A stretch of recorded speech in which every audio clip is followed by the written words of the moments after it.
नमस्कार, आप देख रहे हैं डीटीवी भारत और मैं हूं आपके साथ निर्भय किशोर। देश के लिए काफ़ी दुखद खबर आई है। थोड़ी देर पहले ये जानकारी एयरफोर्स ने दी है। दरअसल तमिलनाडु के कुन्नूर में हुए हेलीकॉप्टर हादसे में बचे हुए सेना के एक जवान ग्रुप कैप्टन वरुण सिंह का निधन हो गया है और ये एक बड़ी क्षति के तौर पर देखा जा रहा है। जिस तरीके से 8 दिसंबर को हुई इस घटना में कुल 14 लोग सेना के उस हेलीकॉप्टर MI-17V5 पर यात्रा कर रहे थे और इस घटना के दौरान सिर्फ और सिर्फ एक जवान जो थे ग्रुप कैप्टन वरुण सिंह वो बचे हुए थे और जिनका तमिलनाडु के बाद उन्हें बेंगलुरु पहुंचाया गया था, जहां बेंगलुरु के सेना के जवान जो हैं उनको वहां पहुंचाया गया था और वहां कमांड हॉस्पिटल में उनका इलाज चल रहा था। और उसके बाद से उन्होंने ज़िंदगी और मौत से लड़ते हुए आखिरकार हार मान ली है और इस बात की जानकारी एयरफोर्स ने महज कुछ देर पहले अपने ऑफिशियल ट्विटर अकाउंट से ट्वीट करके दी है।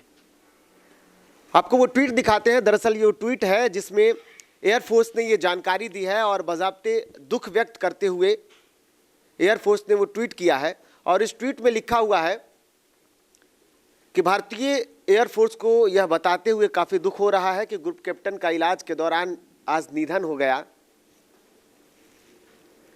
वे 8 दिसंबर 2021 को हुए हादसे में अकेले जिंदा बचे थे। एयरफोर्स उनके निधन पर संवेदनाएं व्यक्त करता है और उनके परिवार के साथ मजबूती के साथ खड़ा है।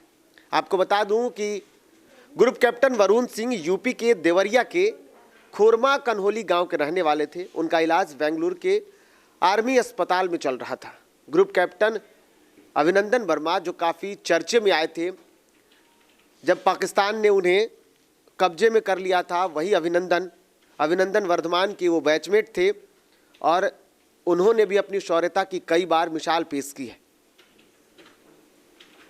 वरुण सिंह के बारे में बता दूं कि ग्रुप कैप्टन वरुण सिंह का जन्म दिल्ली में हुआ था।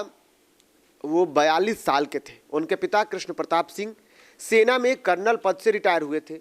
वरुण सिंह के छोटे भाई हैं तनुज सिंह जो मुंबई में नेवी में है और उनकी पत्नी गीतांजलि और एक बेटा रुद्रमन और बेटी आराध्या है। जिस तरीके से यह हादसा हुआ और इस हादसे के बाद जिन्होंने अपनी शौर्यता दिखाई, जिन्होंने पूरी कोशिश की उस हेलीकॉप्टर को बचाने की, हालांकि 8 दिसंबर को जो हादसा हुआ था उसमें मात्र 3 लोग बचे थे। उन 3 लोगों को घायल अवस्था में, जिनकी स्थिति काफ़ी गंभीर बनी हुई थी, जिनमें एक थे देश के सर्वोच्च सेना के अधिकारी CDS जनरल बिपिन रावत, उनकी पत्नी मधुलिका और ग्रुप कैप्टन वरुण सिंह, जिन्हें तत्काल तमिलनाडु में सेना के अस्पताल में इलाज के लिए रखा गया था। थोड़ी देर के बाद ग्रुप कैप्टन,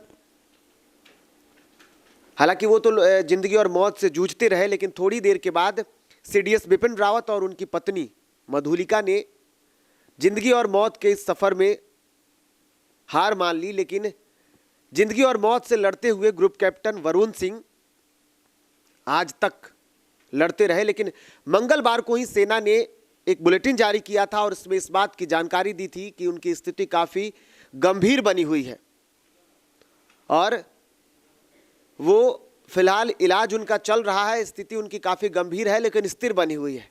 और आज जिस तरीके से सेना ने अपने ट्विटर पर इस बात की जानकारी दी और दुख व्यक्त किया है, ये घटना और इस घटना में कुल 14 लोग, जो कि देश के लिए एक सबसे बड़ी घटना के तौर पर भी देखा जा रहा है। 8 दिसंबर को वो दिन काले दिन के तौर पर तो देखा ही जा रहा है, लेकिन आज का दिन भी सेना के लिए एक बड़ी क्षति के तौर पर देखा जा रहा है और हर तरफ मातम का माहौल है।